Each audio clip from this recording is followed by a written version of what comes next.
part 2 of things I struggle with sometimes. So I remember at university, there was a person called Sarah, spelt S-A-R-A. Wouldn't think that's a big deal, but I'd known someone who was Sarah, spelled like that, and I know Sarah sometimes has H on the end.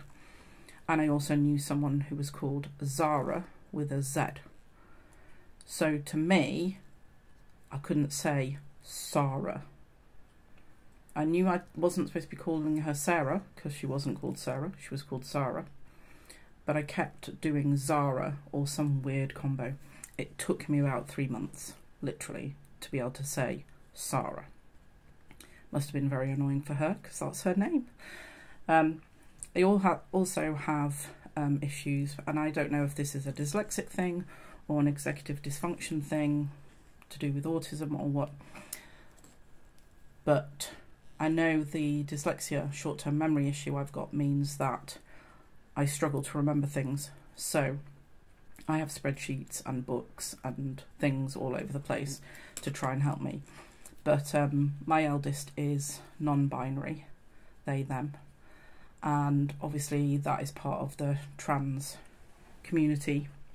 It took me ages to work out what a trans man is because of which way it's going. And now I know what it is because I've repeated it and repeated it and repeated it. It makes, you know, why did I have an issue with that? But I did, because I just couldn't work out the way it was going. And also the difference between feminine and female and masculine and male. So to me, I tend to clump things together to make things more simple, and I've had to unpack a lot of that to actually see the distinctions and unpack things, and that just takes me quite a while. So it's a really difficult struggle. I don't like getting people's names wrong, saying the wrong thing. I don't like misgendering people. I don't want to upset people with saying the wrong things or getting the wrong end of the stick. But I have executive issues with some of those things, and it's a real struggle to try and get my needs met as somebody who has those issues whilst not upsetting people, and for them to understand that I'm not being a dick. I'm just struggling with understanding concepts. Especially I'm of the generation where things meant certain things and words change their meaning. Obviously, as we evolve as a species, things are going to change their meaning. But it sometimes takes me a while to catch up with that. And for my brain, especially with the short term, you can tell me something and you can tell me something and something and something, and it will take me a while to actually grasp it. Once I've got it, it's fine. And then it might change its meaning, so then I might have to think about it again. So my poor children, the number of times I've said, so explain this again and explain that again, and then new terms come in and I'm like, oh God, you're going to have to explain that. So I just wanted to put that out there.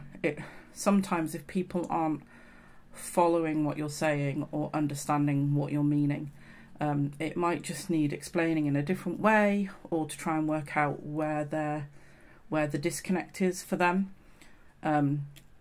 And take a step back and just, again, assume that people aren't necessarily being dicks. Now, I know there's people out there who are just being antagonistic or a pain because they can be.